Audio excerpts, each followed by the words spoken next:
त्यजेत विद्या विद्यार्थी चेत त्यजेत सुखम सुखार्थिनः कुतो विद्या कुतो विद्यार्थिनः सुखम कुतो विद्यार्थिनः सुखम। भगवान श्री कृष्ण जब सांदीपनी ऋषि के आश्रम में गए, उसके पहले तो श्री कृष्ण ने कंस को मार डाला, अपने मामा को मार डाला, चाणूर को मार डाला। उसको गद्दी मिल सकती थी, पूरा राज वैभव मिल सकता था, इतनी ताकत उसमें उसी समय थी। किसके पास? कृष्ण के पास। वो बहुत ही अलंकार पहनता था, मोर का पीस लगाता था, मुकुट लगाता था, और गले में, हाथ में, पांव में कुछ ना कुछ उसके अलंकार रहते। लेकिन विद्यार्थी बनकर के जब गए सांदीपनी के आश्रम में, गुरुकुल में, तो पूरे दागिने निकाल दिए। और कौन सा वस्त्र पहना? जो भी विनीत वस्त्र, यानी कि साधारण वस्त्र पहना। जो भी सामान्य सुदामा पहनता है या तो बाकी के पहनते वैसा ही वस्त्र पहना। पूरे दागिने, पूरे अलंकार निकाल दिए। और उधर जो भी उन बाकी विद्यार्थियों ने ऐसा सोचा था कि ये कृष्ण महल में रहता है, नंद राजा का लड़का है ना, और कितना आराम करता होगा, खाता पीता होगा, दही दूध। उन्होंने सुना, और कंस को भी मारा है तो उसमें अचरज भरने वाली शक्तियां भी, ऐसा भी उन्होंने सुना था। तब तो कोई टीवी नहीं था, या तो कोई मोबाइल नहीं था, या तो इतर कम्युनिकेशन की कोई सुविधा ज्यादा नहीं थी। लेकिन ऐसे बात बात में बता देते, और गांव गांव में चर्चा होती, वही चर्चा उन पर मिलती, उनके मालूम पड़ती। तो इस प्रकार उन्होंने ऐसा सोचा कि इसको हमारा हिस्से का दूध दे देंगे, वो कपड़े धोना आता है या नहीं आता है हम धो देंगे, उसको अगर खाना बनाना आता है कि नहीं आता है हम खाना बनाएंगे, उसको दे देंगे। क्योंकि उस गुरुकुल में स्वयं ही खाना बनाना पड़ता था, लकड़ियां लेकर आना, खाना बनाना, जो भी बना सकते, दाल भात, जो भी चावल बनाते तो वो खाना। तो इस प्रकार विद्यार्थी जीवन सुबह उठने से लेकर के स्वयं खुद का काम करना, कष्ट उठाकर। तो श्री कृष्ण ने पहले दिन में सभी को कहा कि मैं मेरा काम करूंगा, मैं लकड़ी लेने के लिए जाऊंगा, जो भी आपके हिस्से में काम आता है वो मेरे हिस्से में भी आएगा, वो मैं ही करूंगा, मेरे हिस्से का काम दूसरा नहीं करेगा। उल्टा कृष्ण तो करते ही थे, और बलराम कृष्ण तो इतने ताकतवर थे, खुद का काम करने के बाद दूसरों का भी काम करने के लिए तैयार हो जाते थे, कष्ट उठाते, स्वयं लकड़ियां लेने के लिए जाते। उनकी कहानी तो मालूम है, सुदामा और कृष्ण की मैत्री ज्यादा हो गई उस समय। सुदामा तो वैसा इतना धनवान नहीं था, वो देहात में रहता था, और देहात में रहते हुए उसकी निर्धनता, तो उसको पहनने के लिए भी ज्यादा कपड़े नहीं थे। बाकी तो अलंकार और भारी भारी कपड़े तो दूर की बात। और कृष्ण को भारी भारी कपड़े और अलंकार होने के बावजूद भी विद्यार्थी अवस्था में पूरा त्याग करके, सुख का त्याग करके वो आए हैं। सुखार्थी चेत त्यजेत विद्याम। अगर मुझे विद्या प्राप्त करनी है, 14 विद्या 64 कला बहुत ही कम दिनों में, कम महीनों में कृष्ण ने प्राप्त की। रघुवंश में भी वर्णन है, कवि कुलगुरु कालिदास कहते हैं, शैशवेभ्यस्त विद्या नाम। शैशव में यानी बचपन में हमें अभ्यास करते हुए विद्या का ग्रहण करना चाहिए। शैशवेभ्यस्त विद्या नाम यानी शुरुआत के जो दिन है, बाकी दूसरा दिमाग में न लाते हुए पिताजी भी, कल हमने देखा कि उपनयन संस्कार किया जाता है और उपनयन संस्कार करने के बाद पिताजी उपनयन गुरु के नजदीक उसको ला देते हैं और बोलते हैं कि तुझे सेवा करनी है, कष्ट उठाना है, श्रद्धा से इधर रहना है। गुरु सब कुछ है तेरे लिए, माता है, पिता है, शिक्षक है, मार्गदर्शक है, सब कुछ तेरे लिए। अभी कौन है? गुरु है और गुरु माता, गुरु पत्नी वो माता है। तो इस प्रकार उसको बताया जाता है और उस विश्वास के साथ तुझे श्रद्धा से रहना है, कष्ट करते हुए सुख को त्याग देना है, विद्या ग्रहण करनी है, जो भी मिले बहुत ही लगन से लेना है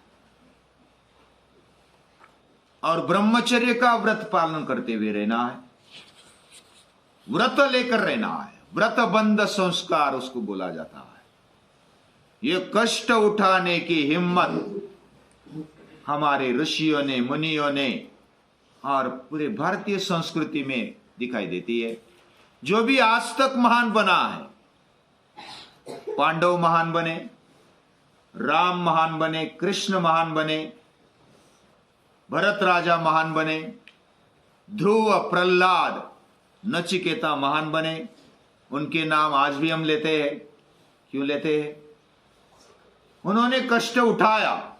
महात्मा फुले महान बने, स्वामी विवेकानंद महान बने, स्वामी दयानंद महान बने, डॉक्टर अंबेडकर महान बने, शिवाजी महाराज महान बने। आज भी हम उनकी याद क्यों करते हैं? बचपन में ही उन्होंने कष्ट उठाया। संत विनोबा जी ने बचपन से ही विद्यार्थी जीवन अपनाया तो मरते दम तक वो विद्यार्थी बने रहे। उनकी मां ने कहा, विनय तू अगर शादी करेगा, अभी मां क्या बोलती है थोड़ा सोच लो, आपको याद होगा या नहीं होगा, मैंने बताया था। विनय तू शादी करेगा तो एक कुटुंब सुखी बनेगा, लेकिन तू ब्रह्मचारी रहेगा तो 100 कुटुंब, पूरा देश तू सुखी बनाएगा। उसने बोला ऐसा है? 10 साल का था वो। 10-12 साल की उम्र में उसने तय किया कि मैं ब्रह्मचर्य का पालन करते हुए मैं विद्यार्थी बनूंगा, आजीवन विद्यार्थी बनूंगा। और ऐसा उन्होंने करके दिखाया। ऐसी कैसी माँ है? माँ तो बोलती है घर में रह जा, शादी कर ले, बच्चे हो जाएंगे, संसार होगा। ऐसी बोलने वाले भी माताएं हैं, ऋषि है, हमारे पूर्वज है। इसमें हमारे जीवन से मेरा जीवन तो उन्नत होना ही चाहिए। ये तो मेरा कर्तव्य है। मुझे सशक्त बनना है, चारित्र्यवान बनना है, मेरा मन मजबूत होना चाहिए और कौन सी भी बात पर अगर एकाग्र करूं तो मैं वो पा सकूंगा। कोई भी विषय मेरे लिए कठिन नहीं है। ऐसी सोच जो रखता है वो विद्यार्थी है। कौन सा भी कार्य मेरे लिए कठिन नहीं है, मैं कर सकता हूं, क्यों नहीं कर सकता? हम करते, बहुत विद्यार्थी करते, सब करते। वो कष्ट उठाने की हिम्मत जब आती है, शारीरिक हिम्मत आती है, तो मानसिक हिम्मत भी बढ़ जाती है। अभ्यास भी करते हैं। और ये परंपरा बहुत ही प्राचीन काल से दिखाई देती है। उल्टा आज अगर सोचेंगे तो मेरा बेटा आराम से रहना चाहिए, उसको एसी स्कूल होना चाहिए, उसको कुछ तकलीफ नहीं होनी चाहिए, उसको खाने को मिलना चाहिए, चॉकलेट मिलना चाहिए, या तो कुछ और भी पिज्जा बर्गर जो भी आज मिलता है वो मिलना चाहिए, ऐसा लगता है। लेकिन ये सुख और मौज मजा की इच्छा करने वाले माँ बाप भी है आज के, और विद्यार्थी भी है। मुझे ज्यादा देर तक सोना है और सो करके विद्या भी प्राप्त करनी, मुझे अच्छा भी बनना है, योग्य बनना है, ऐसा दोनों काम नहीं हो सकते। हमें सुख का त्याग करना पड़ेगा। ये बात बहुत सारे पूर्वजों ने हमारे की और वही महान बने। भरत राजा, उनका बचपन कहां पर गया? जंगल में गया, आश्रम में गया, तपोवन में गया। प्रहलाद हो या नचिकेता, उनका बचपन जंगल में जाता है, गुरुकुल में वो रहते, कष्ट उठाते। अभी अभी का उदाहरण समझो कि डॉक्टर अंबेडकर है, उन्होंने हमारी राज्य घटना लिखी, वो पूरी टीम थी, लेकिन उनका बड़ा रोल था। उन्होंने अपने जीवन में उस समय तो दिया जलाने के लिए घासलेट भी नहीं था, घासलेट यानी मिट्टी का तेल, रॉकेट, तो वो कहां पर जाते पढ़ने के लिए? वो लाइट होती थी ना गांव की या तो शहर की, उस लाइट के नीचे बैठते, जाने आने वाले रास्ते पर जाते, स्ट्रीट लाइट, उसके नीचे बैठते और पूरी एकाग्रता के साथ पढ़ते। कौन आता है कौन जाता है उनको मालूम नहीं पड़ता। अभी हमें तो ऐसा लगता है ये आवाज करते इसलिए मेरी पढ़ाई नहीं होती, वो मुझे डिस्टर्ब करता है इसलिए मैं पढ़ नहीं सकता। ऐसा बोलने वाले बहाना ढूंढते हैं, उनको पढ़ाई नहीं करनी है। कितनी भी तकलीफ क्यों ना हो, कितना भी संघर्ष क्यों ना हो, उसमें भी पढ़ने की हिम्मत होनी चाहिए। वो एकाग्रता बनने के लिए लगन होनी चाहिए और ध्येय निष्ठा होनी चाहिए। ऐसी ध्येय निष्ठा जो रखता है वह शारीरिक लेवल पर भी अच्छा बनता है, बलवान बनता है, उसका मन मजबूत होता है, वह एकाग्र बनते जाता है। और जो एकाग्र बनने का शिक्षण लेता है, स्वामी विवेकानंद कहते बार बार, जो एकाग्र बनने का शिक्षण लेता है उसको कोई भी चीज, कोई भी अभ्यास कठिन नहीं लगता। जिधर भी एकाग्र होता है तो वो पा लेता है। मन की इतनी ताकत होती है, बुद्धि प्रगल्भ बन जाती है, बुद्धि विवेकशील बन जाती है। ऐसा जीवन जब जीते हैं तो चारित्र्य बनता है। हर रोज जब हम अच्छी आदतें लगाते हैं, उसको निरंतर करते, सतु दीर्घ काल निरंतर ये सत्कारा सेवित दृढ़ भूमि। अभी गुरुकुल जाएंगे लेकिन उधर फैन नहीं है, उधर कुछ सुविधा नहीं है, ठंडे पानी से नहाना पड़ता है, तो मुझे तो गर्म पानी चाहिए, मुझे तो फैन चाहिए, मुझे तो एसी चाहिए। किसी को तो एसी रूम, अभी तो एसी कॉलेज निकले हैं, एसी स्कूल निकले हैं, गद्दियां निकले, बहुत ही डनलप की गद्दियां, डनलप उस समय थी, अभी भी है, गद्दियां है, फैन है और एसी भी है, पूरी सुविधा, गर्म पानी है, कपड़े धोने के लिए, साफ सफाई करने के लिए आदमी है, नौकर है, और फिर पढ़ाई चल रही है साहब की। ऐसी पढ़ाई नहीं होती।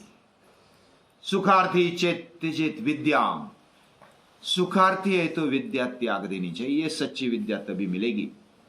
कष्ट उठाने की तैयारी होनी चाहिए, ये हमारे ऋषि कहते हैं, मुनि कहते हैं, पूर्वज कहते हैं। जब विद्यार्थी गुरुकुल में आ जाता है तो गुरुकुल में भी सहज जीवन नहीं है, फिर भी आनंद आता है। कष्ट उठाने के बावजूद भी आनंद से, बड़े उत्साह से विद्यार्थी करते हैं, और वो कष्ट उठने में भी आनंद है, सूर्य नमस्कार करने में भी आनंद है, पसीना बहाने में भी आनंद है। ये जो कष्ट उठाने में आनंद उसी को आता है जो सचमुच स्वीकारता है कि बस मुझे तो लेना है, करना है, मुझे विद्या प्राप्त करनी है।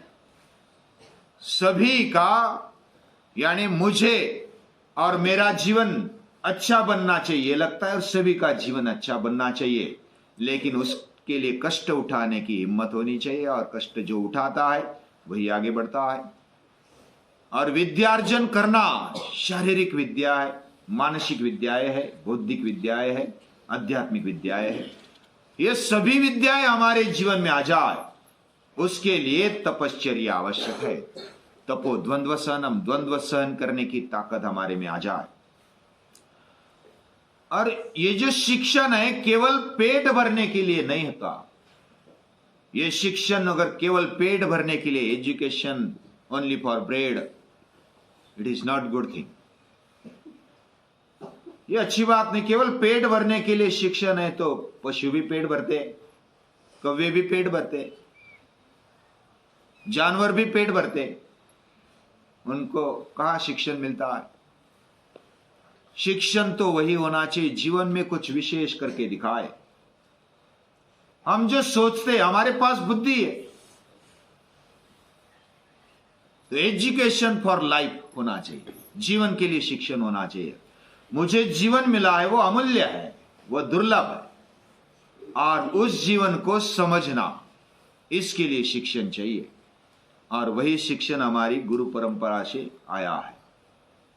विद्यार्थी को सुख सोई या तो सुख साधन के पीछे नहीं लगना चाहिए, कोई भी दिखाव के पीछे नहीं लगना चाहिए।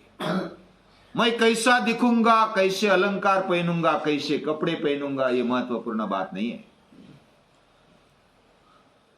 मेरा शरीर अच्छा होना चाहिए, इंद्रिय अच्छे होने चाहिए, मेरा मन एकाग्र हो जाए, वो मजबूत होना चाहिए, संवेदनशील होना चाहिए, सतत विकास की ओर जाना चाहिए। ऐसा जिसका मन होता है और बुद्धि ग्रहण करने वाली होती है, जो भी सुनते हैं तो पूरा ग्रहण कर लेते हैं, टिप कागज जैसा। थोड़ा भी अगर शाई गिरती है, टिप कागज जो है ना, लिटमस पेपर, वो डालते हैं तो पूरा खींच लेता है। वैसा जो भी है हम खींचने चाहिए। हाँ, श्रीवत्सा कुछ पूछना चाहते? हाँ, इंद्रिय मतलब हमारा शरीर तो मालूम है ना, शरीर में इंद्रिय है, आंखें है, आंख तो इंद्रिय है, कान है, कान इंद्रिय है, नाक इंद्रिय है। हम आंख से देखते हैं, हाँ तो पढ़ सकते हैं, कान से सुनते हैं तो हम अच्छे से अच्छे विचार सुन सकते हैं, हम नाक से सूंघ सकते हैं, वाणी से बोल सकते हैं, मुख से बोल सकते हैं, खाते हैं। ये हमारे इंद्रिय है, हमारे हाथ पांव हमारे इंद्रिय है, ज्ञानेन्द्रिय, कर्मेंद्रिय। इंद्रिय यानी ये जीवन में बहुत बड़ा साधन हमें मिला है। उसके साथ, उनके साथ मन का भी होना, बुद्धि का भी होना, ये आवश्यक है।